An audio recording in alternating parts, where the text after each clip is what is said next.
when you unfold the device, you can't hear anything right now. And then if you close the device, then you can hear the sound. So if the device is closed or open, I don't hear anything. The first workaround that I found is you could use your typical headphones with a USB-C connector, which is like this one.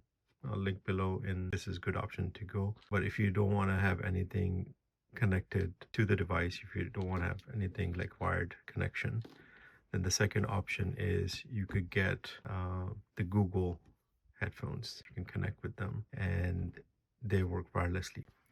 Let me know in the comments if this works for you, if this helps. Otherwise, we'll see you in the next one. Thank you.